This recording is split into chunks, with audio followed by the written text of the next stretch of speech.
Yo, we march to beats of our own drums, huh? Fought through the smoke, now it's all jokes, son. Black Sheep Squad dropping knowledge crumbs. Two vets with mics to the What's pod, up, they Black come. Sheep But Narrative? we Today ain't we've got a new silent. guest for you. We've got Big Rob Energy, Mr. Rob Tramonte in the house. What's going on, Rob? How are you, man? What up, dude? Yo, thanks for having me, man. This is awesome. I love doing podcasts and whatnot and just shooting the shit with people. Yeah, So, dude, and we've been excited to try and get you on, but I know it took a little bit. Rob's schedule couldn't line up. He was a busy guy, and he was like, I got to prioritize stuff in my life, so I'll get to you when I get to you. yeah, it's all good. All good. We're here now. That's right, baby. We made it. The song that you guys heard here at the beginning, so we switched up our song, right? And we paid a lot of money. We had to go contract those artists, and you know, they're big name artists, so it took us. It was a bit of money. Yeah. Yeah, Nick had to sell stock. Yeah, my liver. No, but check this out, people. That song that started at the beginning of this is actually all AI. That's how wild AI. I love talking about AI on here. Yeah. But just how far it's advanced and how quickly. So this is from a program called Udio. It's basically studio without the ST. And you can put in whatever you want and select what genre music you want. And you tell it like, hey, here's what the song should be about. And it spits out lyrics and music. And it sounds good too. It sounds legit, right? Yeah. Dude, it's wild. Yeah.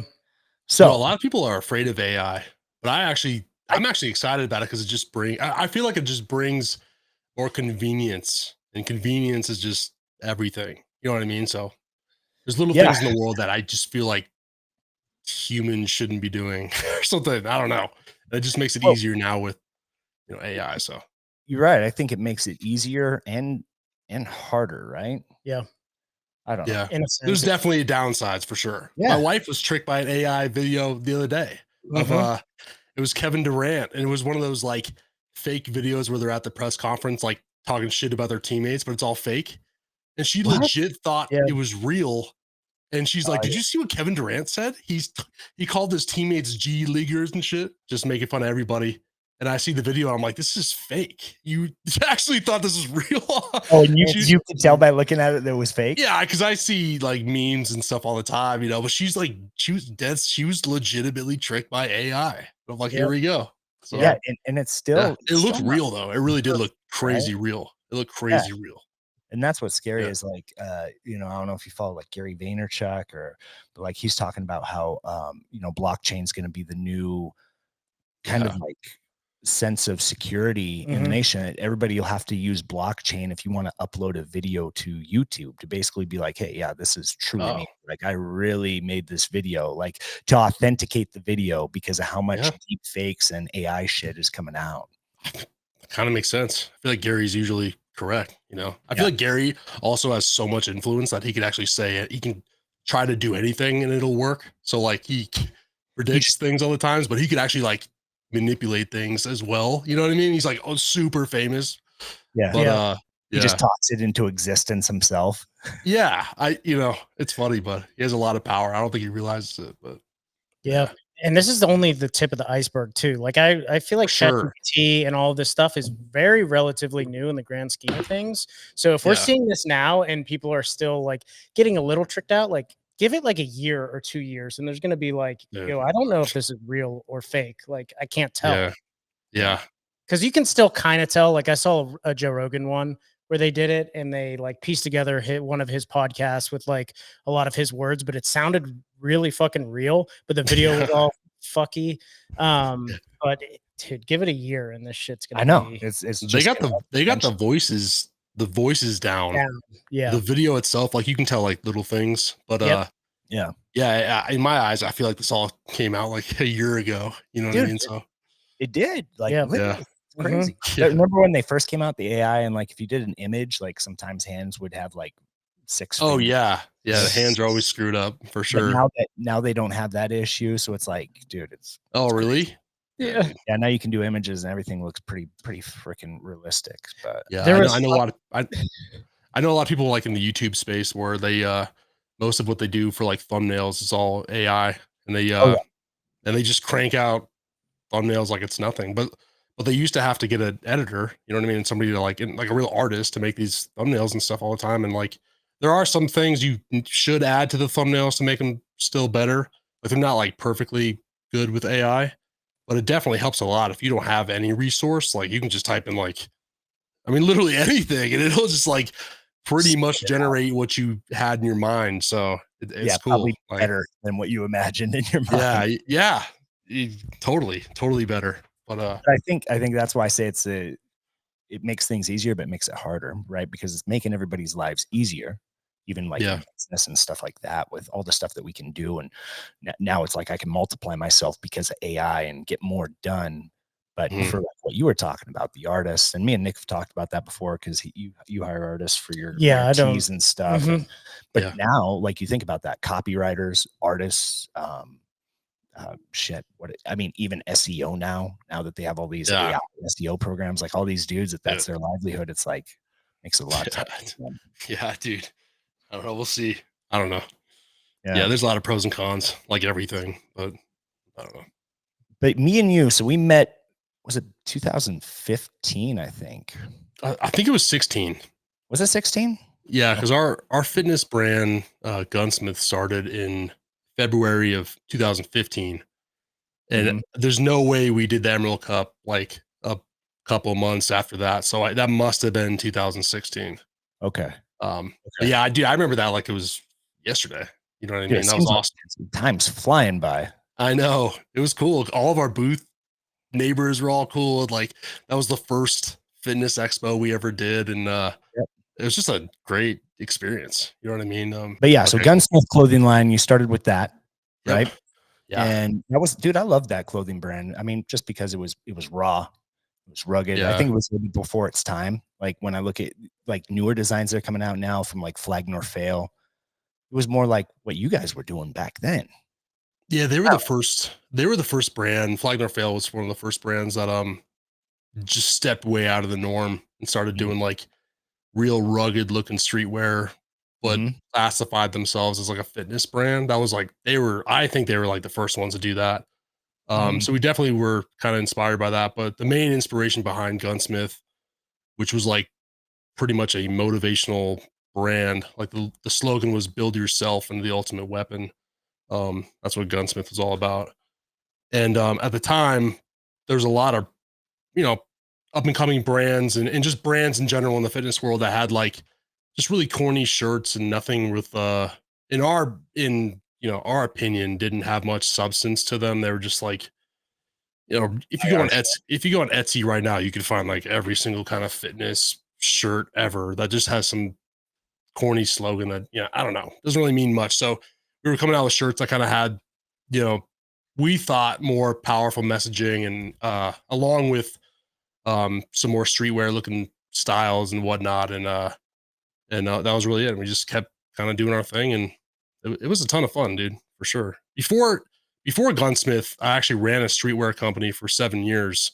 So I brought that kind of feeling to Gunsmith as well.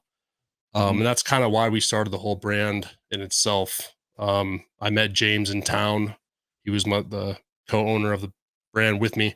I met him in town when I moved out here to Oregon, and he was a huge fitness person in the area, and he was a personal trainer, and he was just this guy that could lift 1 million pounds, and I knew how to run the business and do all the creative stuff and the marketing and photography and stuff. So I met him and we became friends.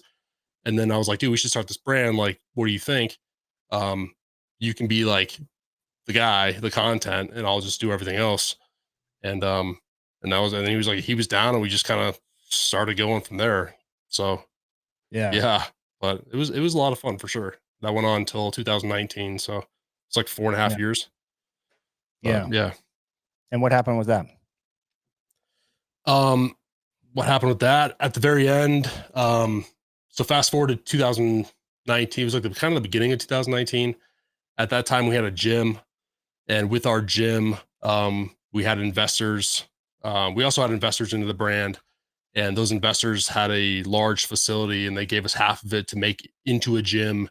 And they also gave us other resources, like somebody to help fulfill orders. And they had a design studio there, and they had a designer, this guy who used to work for Disney, and he could he was just incredible at, artwork, and you could ask him to draw anything and he could just draw it.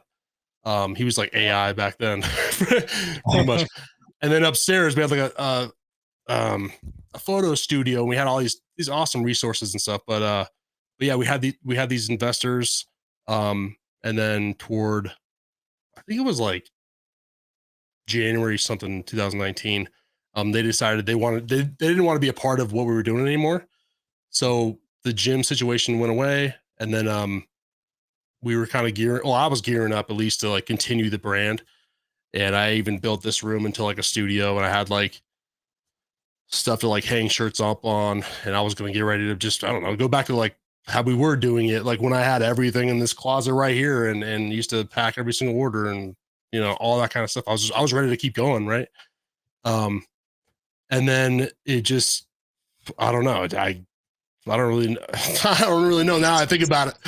It just kind of fizzled out. Like, it just kind of fizzled out. We kind of went our own separate ways, and yeah, so he's still a part of the fitness world and fitness scene and stuff. And then I'm just kind of doing my own thing. And then later on that year in 2019, that's when I first made my TikTok account. And then that's kind of what slingshotted me into my career nowadays, which I'm a part of the gaming industry. And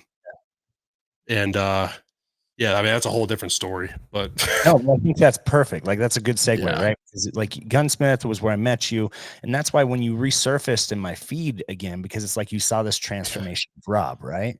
So it's like, all right, Rob was owner of Gunsmith, you and James, and then it's like fast forward a couple of years, and it's like I heard the name Rob Tramonte, and I was like, yeah, I know him, and I pull up, and it's like, boom, there you are, and now you're like. You have this huge channel, and it's all focused around gaming. So were you always a gaming nerd? Yeah. Well, hey, hold on a second. Hold up. Yeah, I mean, I've been gaming since before I was in school. Like, I've always been into gaming. I've played stuff forever. I've always loved it. I've always done it with my friends. It's been a huge part of my life forever, pretty much.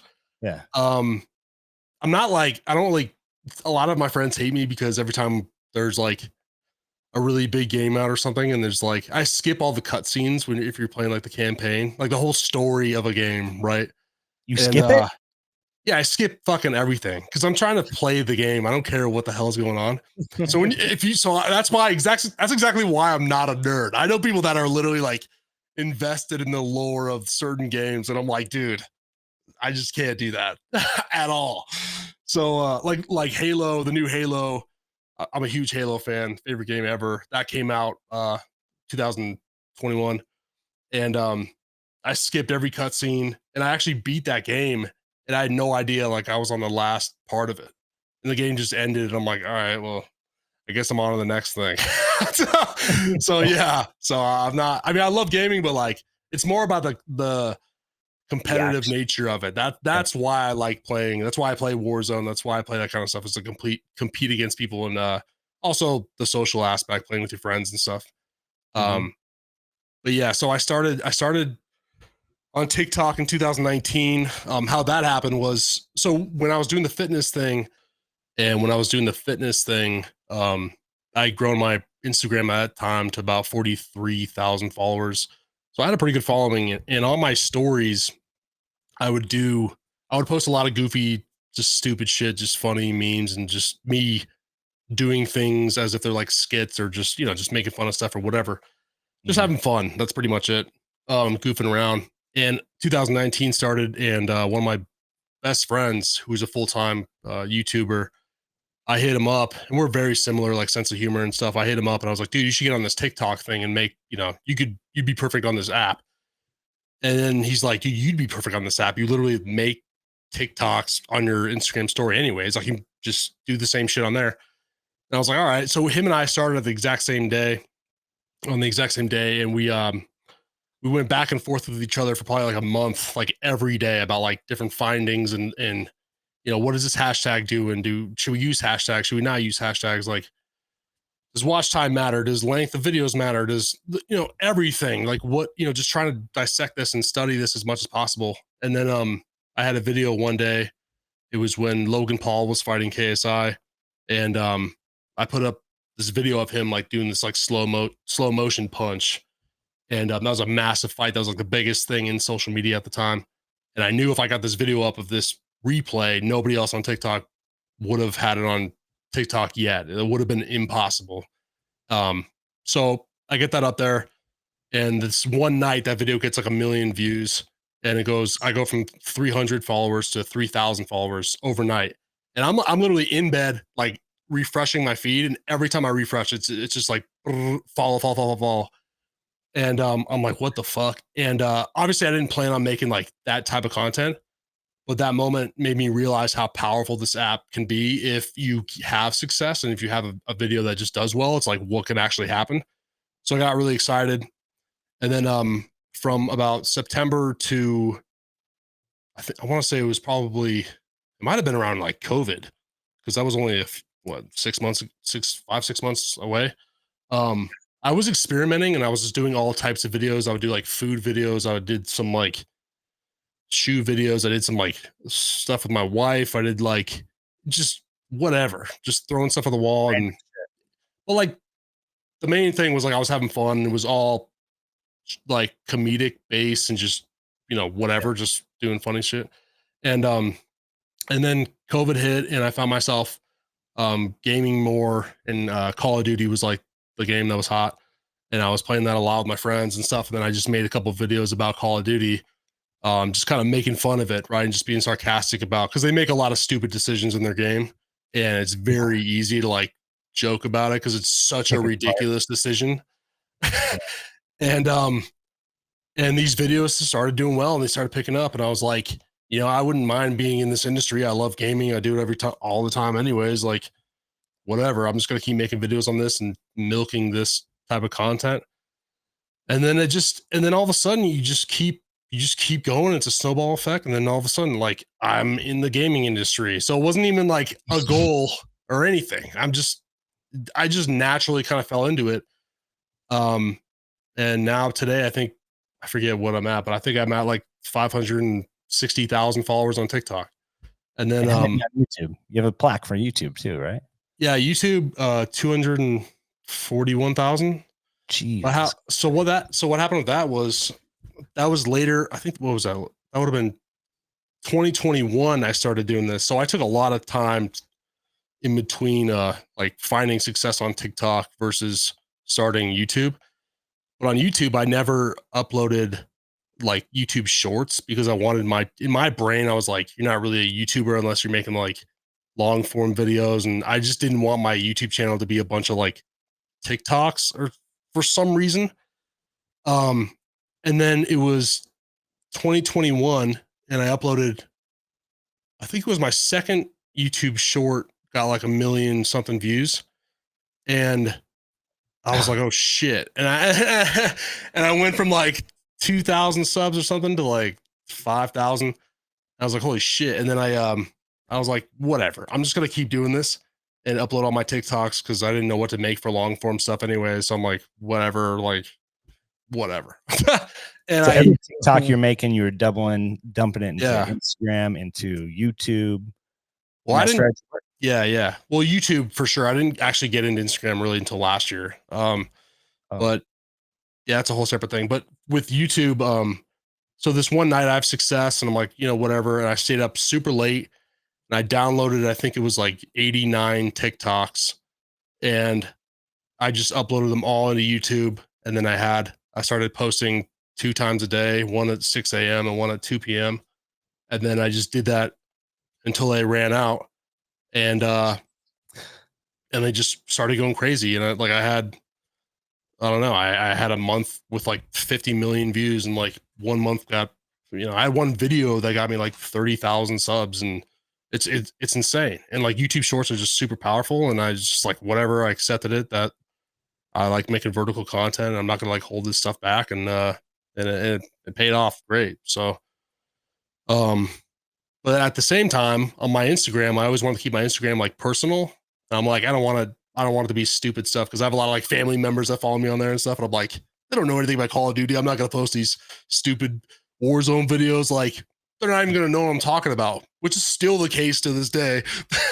But I started posting some of them on there, and then some of them did super well on there. And then all of a sudden you have like an actual, Call of Duty following on Instagram now. So now I can post something that I usually post and on other platforms. And I'm pretty confident it'll do pretty well and be received, pretty well as well. So, and then that started growing the Instagram account as well. And then here we are today. So, and in the process of this whole thing, I was able to, so I own a marketing agency as well, which I also started in 2019.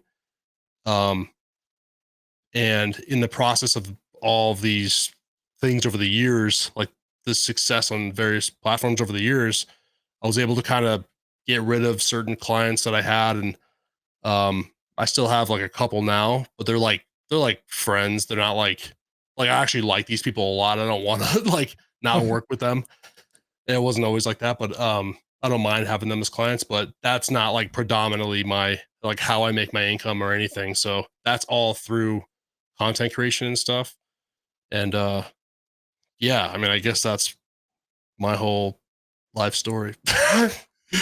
But yeah. You're living every new high schooler's dream right now of being a influencer, quote unquote, gamer, streamer. For everyone that's watching this video, and for people that want to get into content creation or be a quote unquote, I hate the word influencer, but that's So do I. it's I called, can't right? think of Like anything else though. But yeah, I hate influencer, that word. whatever that means, or Yeah. like a lot of people want to stream themselves gaming because there's a fuck ton of people that game. Like, what advice do you have for people that want to get into that? It kind of, I mean, from your path, it seems like you kind of just fell into it. Like, it wasn't like, I want to be a streamer of these games. Like, it kind of Yeah. was just like your personality fit, like humor obviously is big for you, and just being authentic, right? And not like, Yeah. you got to be your own person. Like, you can't just copy someone else and be like, I'm just going to go with what they're doing and try to do the same thing. So like, what advice would you have for people that are trying to do this themselves?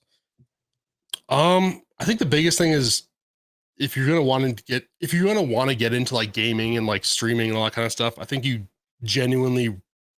have to be genuine about your intentions, and you can't just see these people that have like either a lot of money or certain things you want and be like, oh, I want to go be a streamer now. It's like, do you actually like being on camera? Do you actually like talking to people? Do you actually like doing all this kind of stuff and making videos? And do you actually enjoy like the editing process and the, being creative and stuff like that? So I think if you're genuine about it, and this really goes for like any career, in my opinion, if you don't genuinely love what you're doing every day, it's just not going to work.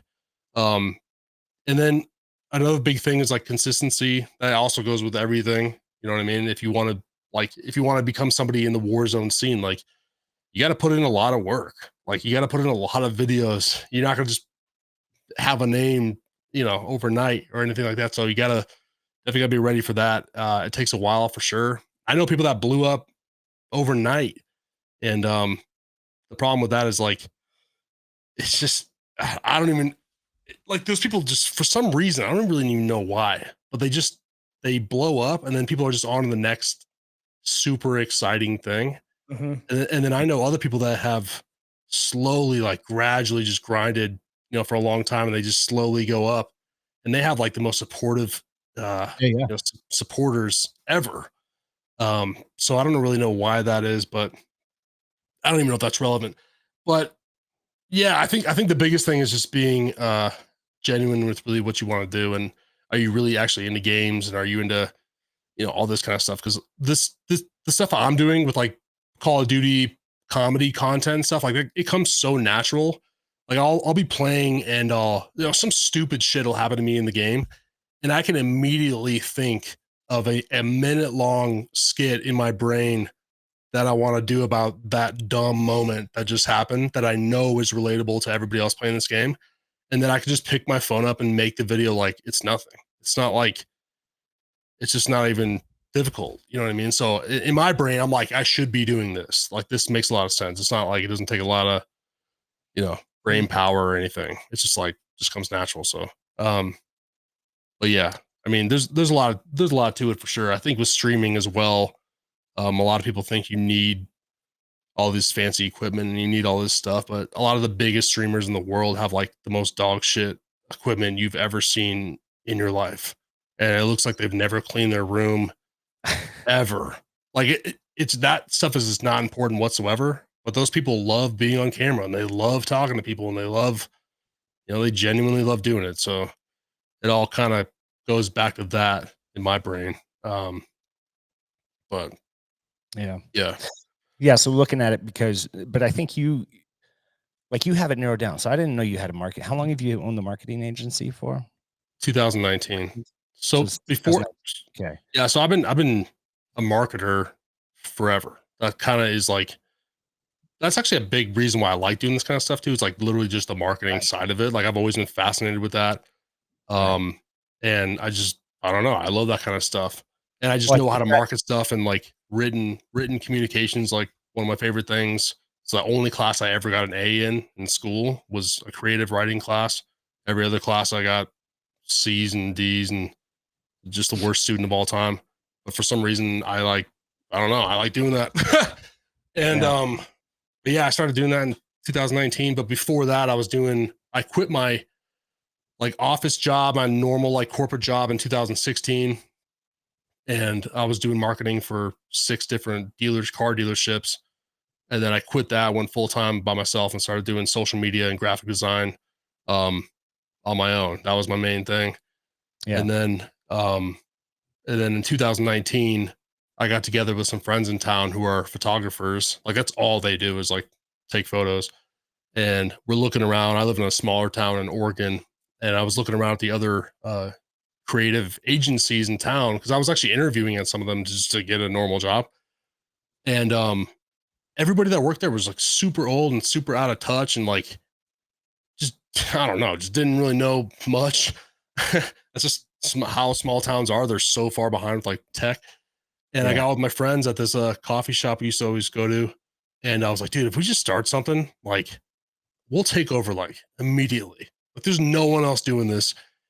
None of these guys can do anything we could do or understand anything or whatever. We'll just take over. So I started that, got the LLC, did all that. And within, I don't even know, 5 months, we had like a ton of clients, and it just went exactly how I thought it would. But we were doing social media marketing for pretty much all of them, and building websites and all that. But that ties into what's made you so successful with your own channels, right? Is just because of your marketing background.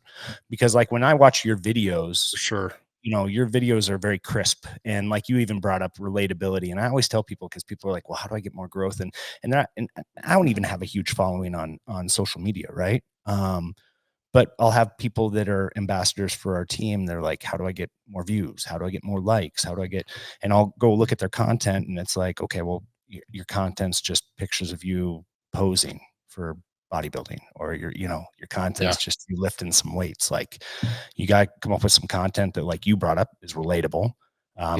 Humor, comedy is always crushes, right? Because people want to be entertained, they want that humor, and you bring it all into one. So you educate, you bring in relatable content, you make it funny as hell, and it also comes into your timing too. Like your timing with like your jokes and like how you do it, and when you do those skit scenes with yourself, they're perfect. It's like, oh, dude, they crack me up when I watch them. Thanks, I appreciate that. And I think that all ties back to, like I said, like your marketing background, everything else, because a lot of people don't have that timing. They understand how to make relatable content. Even myself, like all my content's mostly like educational. It's like breaking down supplements because that's what people want. But it's like, I need to make it more relatable. I need to make it more humorous. I need to include, to get more engagement. I've definitely seen a huge drop off in my engagement for my content, because it also seems like you get stuck in this pigeonhole where you're just making the same type of shit over and over and over. Yeah. There's a way to freshen it up, and there's a few things you can do to get more engagement and stuff I always have in my brain that I just know will work every single time. Like in a lot of my videos that aren't skits, because I'll bring up like certain topics and talk about my opinion on certain things in games and just gaming in general. I'll talk about like, back in the day, like I remember I've asked people, like, do you guys remember, I made a whole video about like, do you guys remember like standing in line for games and like midnight releases and like that whole era is over? Like, do you remember that? And then like But to get more engagement, you could ask people, what game do you remember standing in line for? Boom. There's 200 comments right there. So in your 200? supplement videos, well, like, you know, I mean, I'm just saying, like, maybe, but in your supplement videos, like, you could ask people, like, what pre-workout are you currently using right now? You know, stuff like that. And all of a sudden, boom, you got like a ton of comments. And then another thing people never, well, not never, but like a lot of people don't focus that much on is the hook. The first, I would say 2-3 seconds of a video on social media are like easily the most important of the whole thing. Like, if you don't get someone's attention, like, you're done, you know, because they could easily just go to the next thing, like, so fast. So a lot of my videos, and you'll notice this now, but instantly I make either a loud sound or I'll ask a question or something. But I usually make a very loud sound in the beginning of like almost every single video. A loud sound? Yeah. You'll notice. Watch any of my videos. In the very beginning, I'll say, like, I'll yell something. And because you're like, what the fuck? Like, you have to watch it. Like, that is by design. Like, there's a lot of stuff that goes into these skits that, like, I don't know. I just spent a lot of time on it. Like, you just don't know. You know? Yeah. So, and then like even the trimming, like when I put the clips together, the trimming of each clip has to be like, I have to instantly be speaking in the next clip, or there's a weird silence, and then it ruins the whole flow of the whole video. And that could literally be a millisecond difference. But I'm sitting on the couch putting in an extra, 25 minutes editing this video because I need that to be perfect. Not even just to satisfy my OCD, but I know it makes a huge difference because I see people doing skits and there's this weird, like, it just doesn't flow because they don't put in the time to like trim those clips, because it is a pain in the ass sometimes. And sometimes, like, the apps, malfunction and whatever. It's annoying, but it's just like, yeah, I just have to do that, so I don't know. It's a mixture between me knowing it works and just kind of having standards, really. And then even like the lighting, like investing in lighting and like having good lighting when you're doing these skits. Like, I'll do the skits. I'll do a lot of videos like sitting on the couch right there. But people don't know I have a huge light right in front of me because it's so important to have a well lit video. You know what I mean? And your video literally looks like, the quality of it looks, way higher if you're well lit.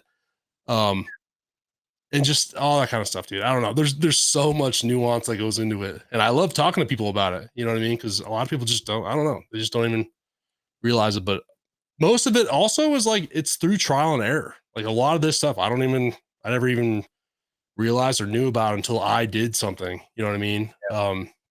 Another big thing I've done forever, like well before this whole TikTok thing, just from a marketing aspect, is if I see a really good advertisement or I see somebody, like, something just hooks me, or a video just hooks me, and I find myself watching a TikTok for like an entire minute, I just kind of like reverse engineer it. And I'm like, why did I watch that whole entire video? Like, what part of that video actually made me watch the video? And then you just think about certain things, and maybe it was the hook. And it's like, well, the beginning of the video got me. And I'm like, okay, so the hook is clearly important. It worked on me, So you try to, like, when you find yourself, you got to have that self-awareness. But when you find yourself like sucked into some content or something, it's like, what actually made me do this? And then you take that and you just kind of replicate it and try to, well, obviously do your own style, but you take that aspect and just intertwine that into everything you're doing. And then all of a sudden you have like a marketing plan, and then you get a couple of videos that do well, and you just keep doing the same damn thing. That's just how it works. So, but yeah, I mean, I could talk about this forever. So you're a full-time content creator with the marketing business on the side. What does a typical day look like for you? Like, does Monday through Friday you have like every hour, like hourly planned out? Like, how long are you streaming for? Like, walk us through what a day looks like for you. Yeah, that's tough because every day is completely different. I do try to, at night, I have like a notepad. Actually, I have like 7 notepads right there, but I have one where I write down just what I would like to accomplish the next day as far as like content goes. Sometimes things go way longer than I think they're going to, and then it kind of ruins the rest of it. But it's kind of a list of like priorities, whether it's shooting a video or I want to film at least 3 verticals today because I know I'm going to be out of town or whatever. There's also a lot of meetings. I have a manager and we talk every single week. This guy's, shout out to Alex. He's literally like one of my best friends now. He's not corporate whatsoever. He's just a dude. I mean, he's a lawyer, but he's not like what you think. he's cool as hell. But we talk all the time, just catching up on stuff, staying up on stuff. Right now I got 4 different partnerships, so we're having meetings about like what do they expect and deadlines and what should I do and how should I promote this and who can I do a giveaway with and when can I do that and how can I put that together? What does that look like? And so that could be one thing. I don't know. It is hard though. I try to stay structured, but that's always been one of my downfalls, I guess, is to be super structured. I've never really been that good at that, but when I do have a plan and you know, have stuff written down and whatever, that definitely helps me a lot. Every single day I do prioritize fitness. I have to work out every single day. Well, maybe not like something super strenuous, but I have to do something. I know people in this space that they don't work out. They don't do anything healthy. They don't ever leave. They just literally just make videos and they just do that stuff all the time. And I always prioritize my health and fitness over all this shit because I'm never going to be successful or feel good doing anything unless I have that. So I try to hit the gym every single morning, going for walks, doing that type of stuff. And if that means I have less time to make a video or something, like, so be it. Cause that's literally the reason why, like, I am happy most of the time and whatever. So I prioritize that for sure.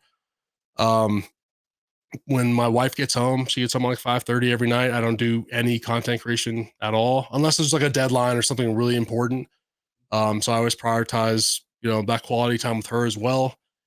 Um, but yeah, as far as like an actual day to day, it really does just, it totally depends. Every week is totally different, different deliverables and yeah, so something I see too is, I mean, with all these, again, going back to the word influencers and people that have their sponsored athletes, stuff like that, right? Like there's this false perception out there around, it almost feels like people feel like they need to be associated with a brand, right? Mm. Or they want to go be sponsored. Like, how do I become sponsored by you, you know? So these people that get into it, they feel like they need to be associated with the brand. They need to, they want to be sponsored, and they feel like, I feel like a lot of them feel that sponsorships is just free product. That, all right, if I become a sponsored athlete, I'm going to get free this and free that. So from your perspective, because you have these bigger contracts, right? Mm-hmm. There's a lot that goes into it. There's expectations from these companies. Yeah. So Sure. talk through, like, what does that look like from some of the bigger companies that you've worked with? Like, there's responsibility. It's like having a job, right? Yeah. I mean, it is a job for sure. You know, you got to hold up your end of the bargain, and that's pretty much it. Once you get a partnership, it's not like you're not just in. There's a lot of stuff like that. Well, I will say every brand I've noticed is totally different in how they operate. You kind of think like once you partner with a brand that's like in stores or something or some massive thing, you think they have it all figured out. They have like some incredible operation. They're just on their shit like constantly, but like it's just not true. Like I know, dude, honestly, it might even be the opposite. I know smaller companies that seem way more professional than some of the fucking bigger ones. So in like so many ways, like how they write emails and how they, you know, Interact. attentiveness and like just all that kind of stuff. So they're all different, but as far as like how it actually goes, you know, there's going to be a negotiation process. Every single one has a real contract involved. That's super important. Like that's probably the most important thing, to be honest. You're gonna have what's that? Sorry, contract that protects them and protects you. Yeah, exactly. And just states like what's to be expected. You know what I mean?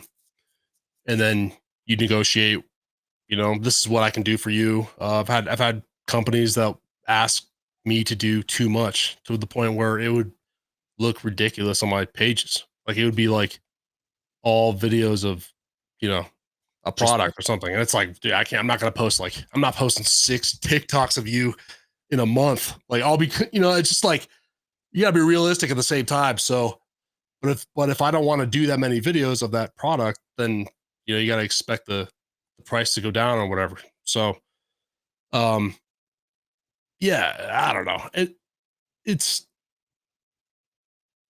yeah, every single one's different. It's hard to speak on exactly, but, it's an interesting experience for sure. A lot of them want to do 3-month trials, 1-month trials. Some of them just do a year. Um, some of these companies like end before a year. You know what I mean? Like there's a lot of different situations like that. One of the obviously the most difficult part of it is like the financial security of it as a content creator. You sign these contracts and stuff, but it's like you don't really know what's going to happen after the contract's up or whatever. You're always kind of on your toes a little bit, and I always try to do my best and go a little above and beyond. Like some company may expect me to post like, like this one company expected me to post. I think it was like 4 things on my story of them like in a month, and I think I posted like 28 things on my story. Yeah, because I was like naturally using it. You know what I mean? And it was like I wasn't thinking like, oh, I need to post this because I'm supposed to. I'm posting it because I use it. And I'm like, I don't know. I just like posting stuff that I use, which is the best partnership you could possibly have. Is like, and I've learned that too, is stuff that fits in your lifestyle and not just like something you think is cool or whatever. It's like if I'm naturally using something every single day, like posting about it, first of all, it's easy because you have it. And second of all, like you want to post about it. If you really love something, Absolutely. like I want people to have it. I want my friends to have it. You know what I mean? So it's not just about the money and stuff, but I don't think yeah. it ever should be, right? Like, No. I mean, obviously money is important, but, and that's the other thing I find is there's a lot of people that they'll join with a company that they probably don't even like their products, but they'll do it for a paycheck, Yeah. I've seen it happen a lot, rather than, and that's the feedback I always tell people is like, if you're going to join up with a company, if you want to do a partnership or you want to be a sponsored athlete, like you should be taking their products. Like, you shouldn't be just looking for the handout, like you said. So like with the company you were working with, you posted 28 times because you were truly using it every single day. Yeah. And Yeah.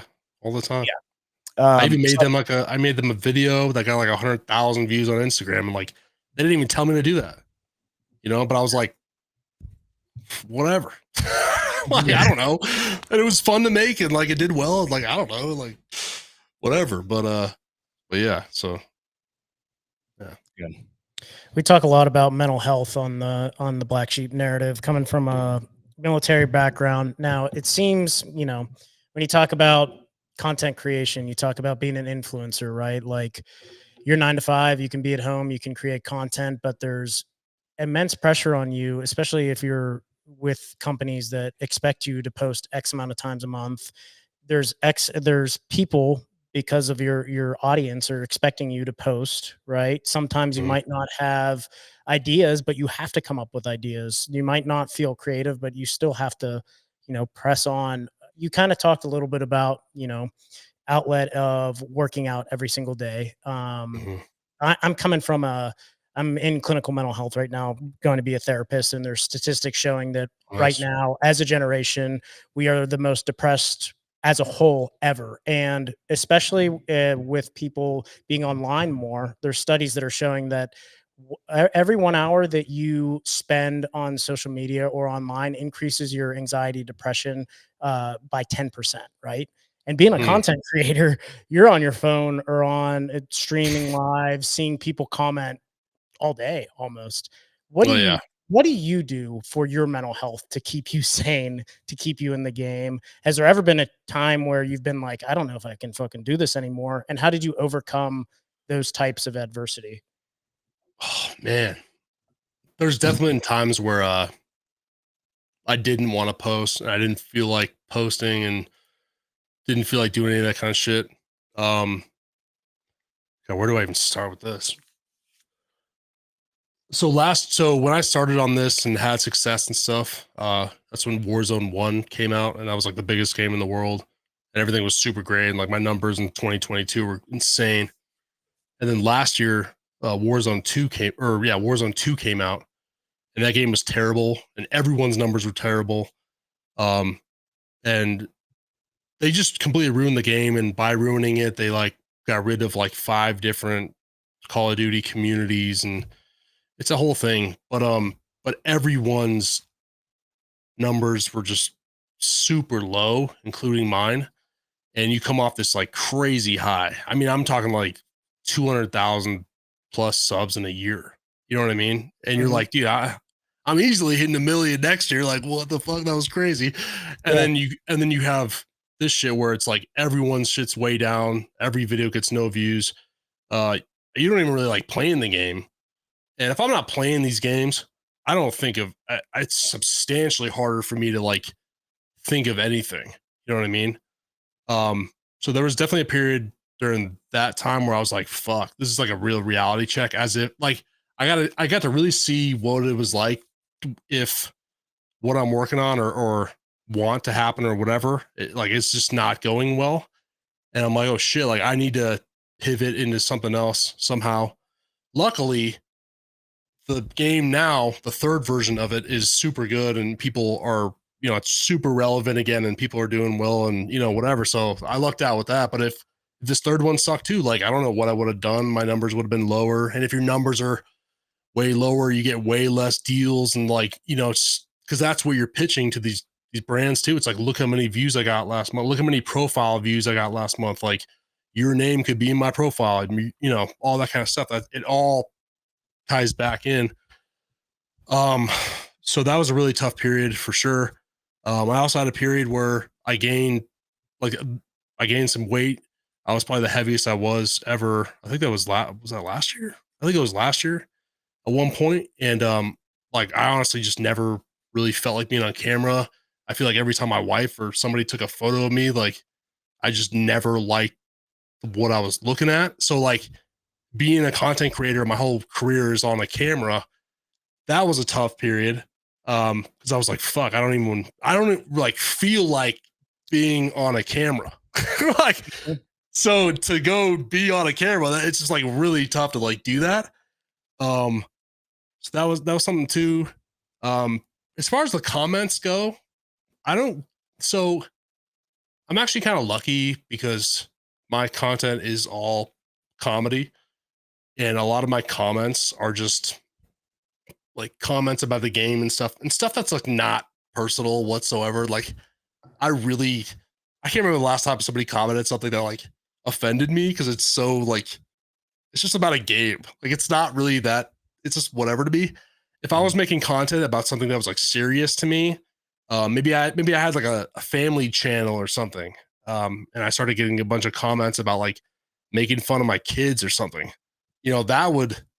that would be super hard. And people deal with that all the time. Or like, beauty channels, right? And people talking about the girls like not good looking or something, right? I'm sure that is like the most insane thing to deal with. And I'm so fortunate I don't have to deal with that kind of stuff, but that is a real thing for sure.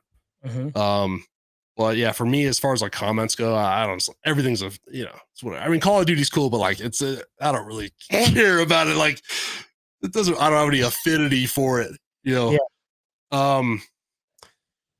What else? I mean, yeah, I don't even know where I was going with that, but as far as the mental health stuff goes, I mean, fitness, like I said, it does play a huge role into just how I feel. There are some days where like I just can't work out for whatever reason, and I just feel like I feel like a completely different person, dude. Like I don't know.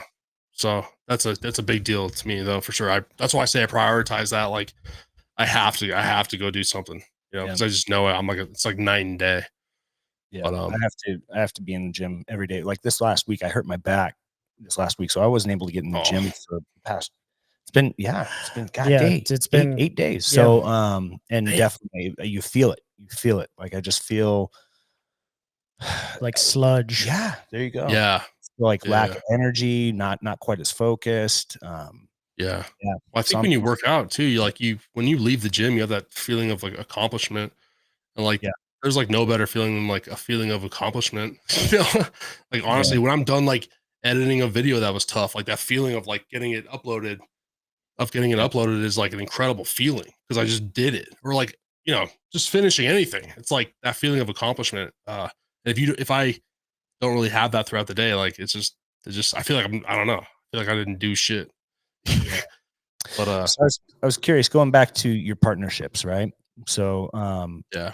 did the partnerships start coming to you after your growth, or is it you going after the partnerships more or less? A little bit of both for sure. Both. So in 2022, that's when I signed with the management company. Mhm. Before that, I think I did maybe like one or two brand deals by myself. Mhm. Like really no, I just signed their contract. I had no idea what was going on. I was just like, you know, you just trust everybody. Yeah.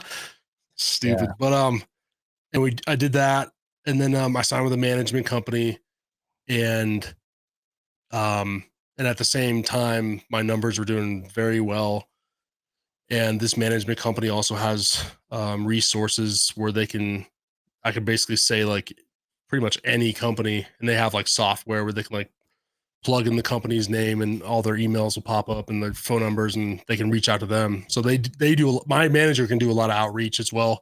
Okay. And they also just have connections throughout the years because they've been around for like 15 years or something. So they have connections. If they've done a deal in the past, they have those emails and stuff, and they can pitch their, you know, creators to these brands and stuff like that. So there's a lot of benefits to being signed to a management company like this one. They're not all like this for sure. I know some people signed to other people that have like they don't do shit.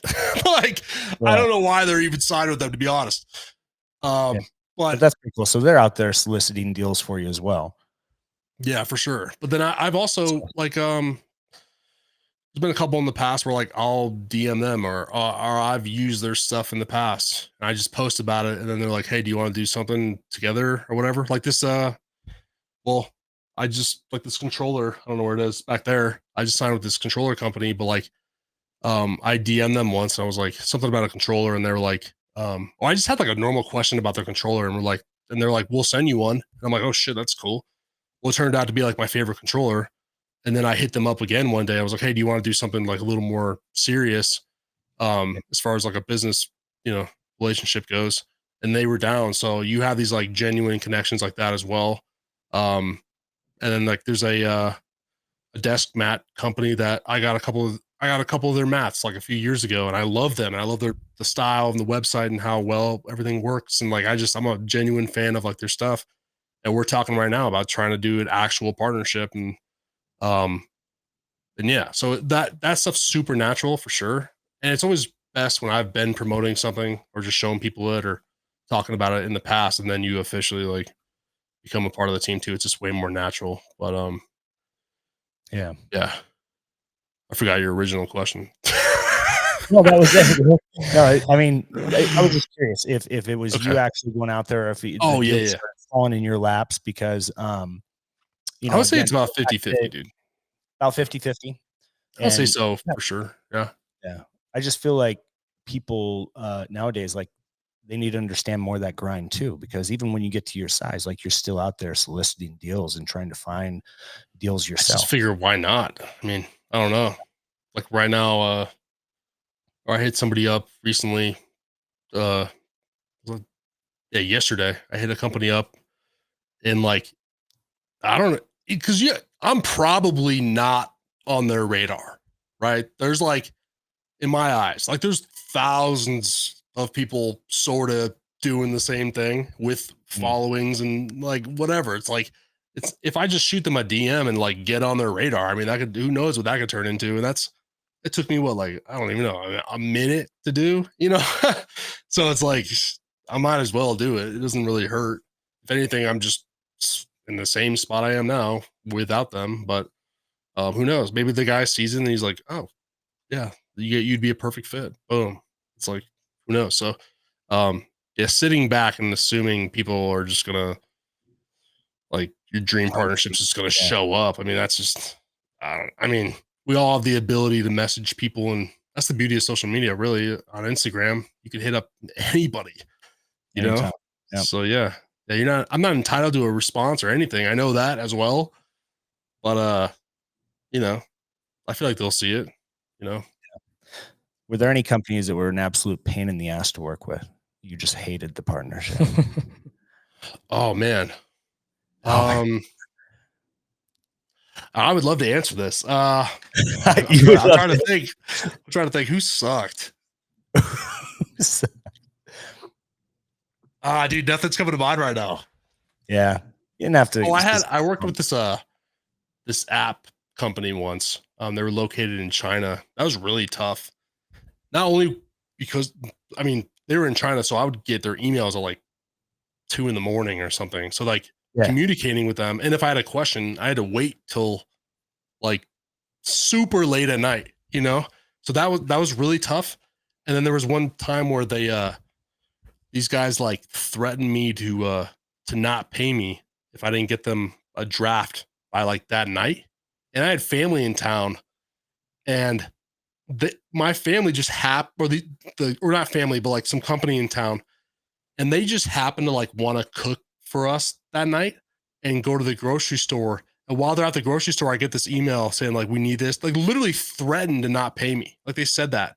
And it was a pretty good amount of money too. And I was like, what the fuck? And they just happened to go to the grocery store. And while they were gone, I refilmed this entire thing, and I was editing and stuff while they were here for like 30 minutes and sent them this draft. And I was like, what? And me and my manager are talking on the side, like, what the fuck is this? Sorry, I didn't know if I could cuss on this. Sorry. But but I was like, what? This is crazy. And he's like, dude, I've never seen anybody like act like this. And then I sent them the video, and they ended up needing to send me, or they ended up asking me to edit something, and then like days went by, like it didn't even, like, it was the dumbest thing ever, dude. But I don't know, those guys fucking suck for sure. But I wish I had some other ones, but for the most part they're pretty smooth. One thing that is very common is just the amount of time it takes to get paid from different companies is usually like, it's never like that fast. What it seems like, some of them are pretty good about it, but other ones, like I worked with somebody recently who was a net 60. And so you get paid for 60 days after delivering? Yeah, dude. I mean, honestly, I don't think I even have gotten paid yet. I did this in like February. So yeah, it's crazy. So it's not like you just do something and boom, like you make money. It's a lot of times, a lot of these brand deals and these ads and stuff they take, you don't really know, when they're going to happen. There's no like auto pay feature or whatever. So, it's kind of weird for sure. And then like this, so like there's like agencies that will reach out to you and they'll be like, hey, we have an ad for like Jack in the Box. I got an email about Jack in the Box once. And I was like, wow, that's really cool. I used to eat Jack in the Box all the time as a kid. Like I actually, like Jack in the Box. That's pretty insane. And I got an email and they asked me if I would like to be a part of like an ad for them. And I was like, that's fucking sick. And I hit them back and we gave them our rates and whatever. And they like agreed to it. It was like a 6 video thing over the span of like 6 months or something. And they agreed to it and stuff. And in my brain, I'm like, dude, I just like got a deal with Jack in the Box. Like we're all good, 100%.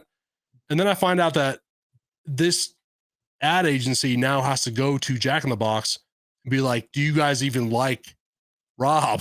Like, we agreed, like we like you and and we like the numbers and stuff, but like, does the actual company agree?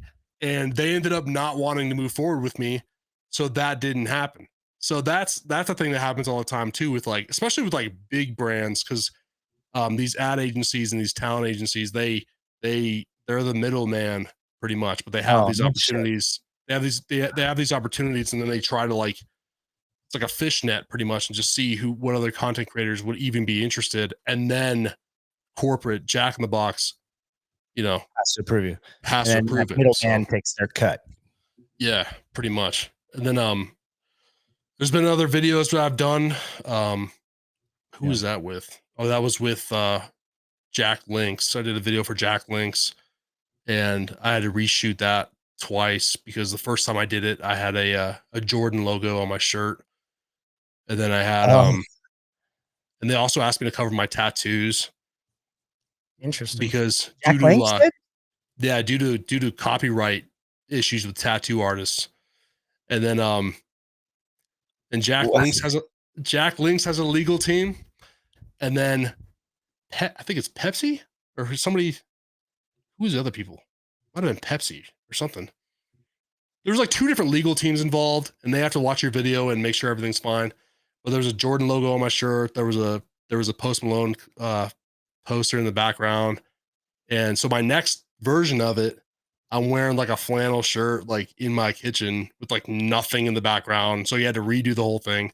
I had to have them resend me this huge Jack Links box, and that was the whole thing, you know. But you have no idea that all happened unless like I'm telling you about I it. wouldn't So. think like tattoos.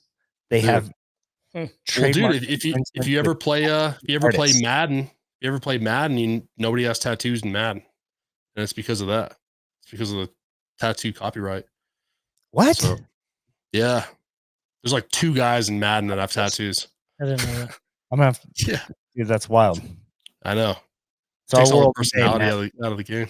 Yeah, Yeah. but So the real question is Oakland A's hat and Lamar Jackson shirt, Baltimore Ravens. So yeah, I'm a huge Ravens fan.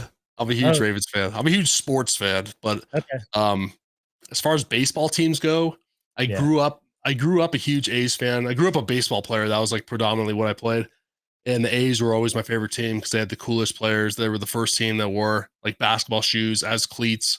And I wanted to be my favorite pitcher ever. Played for the A's, Barry Zito.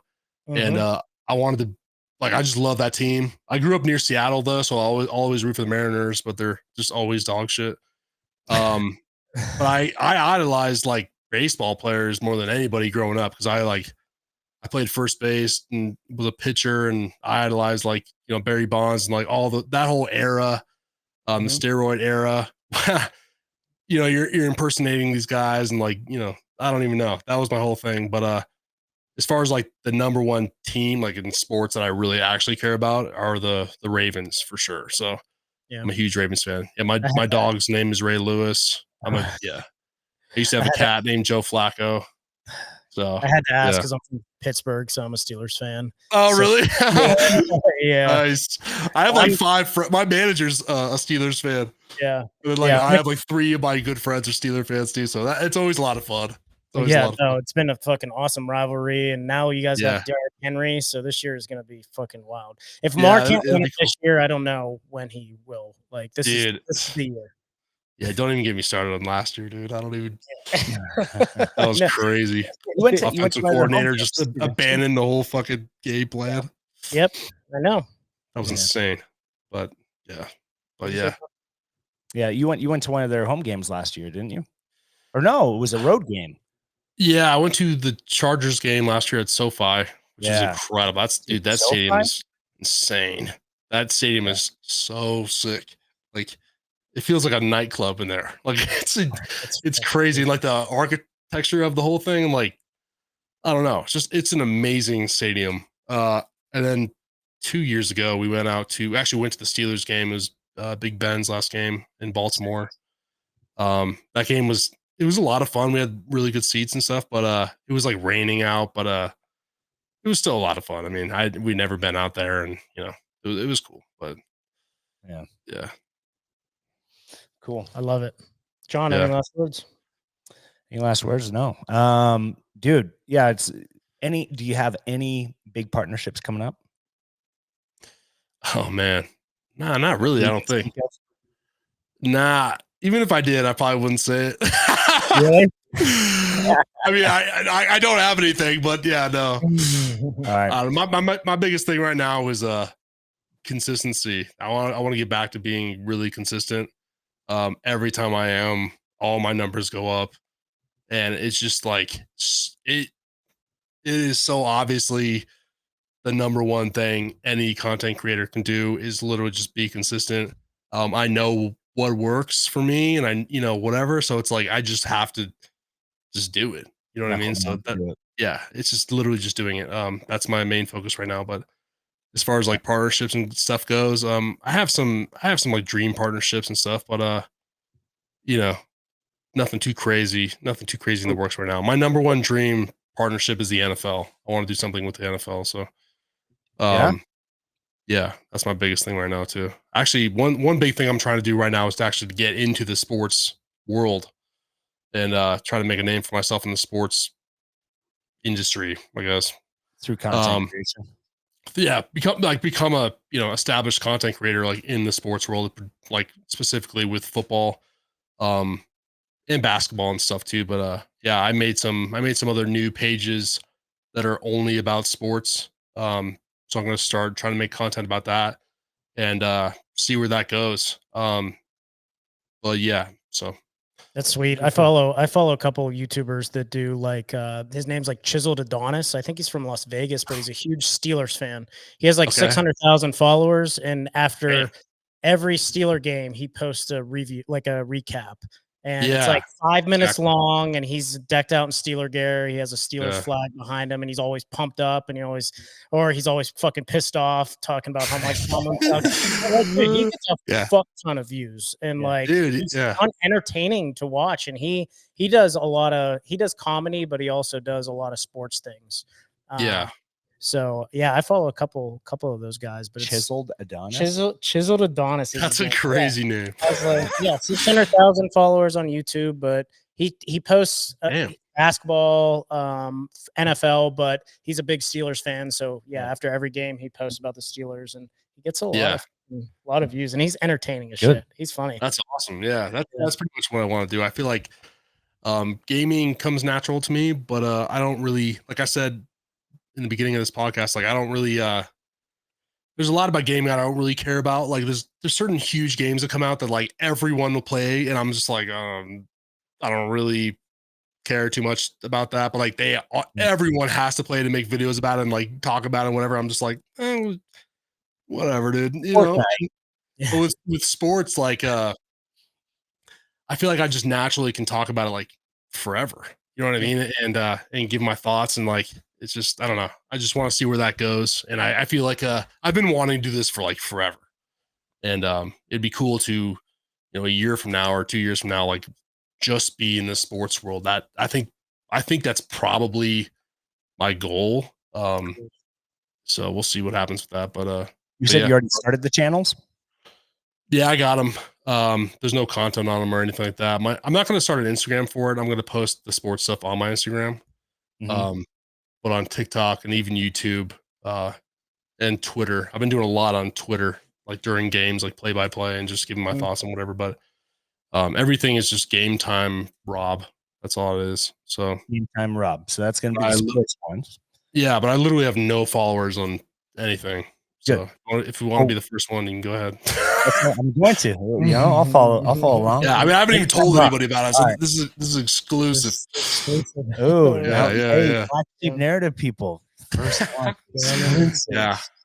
Well, I don't want any pressure or anything. I didn't want to like announce it. It'd be like, this is what I'm going to do. I just want to like make videos, and if they catch on, like whatever. But catch on. So where can people who are watching this find you at? On social?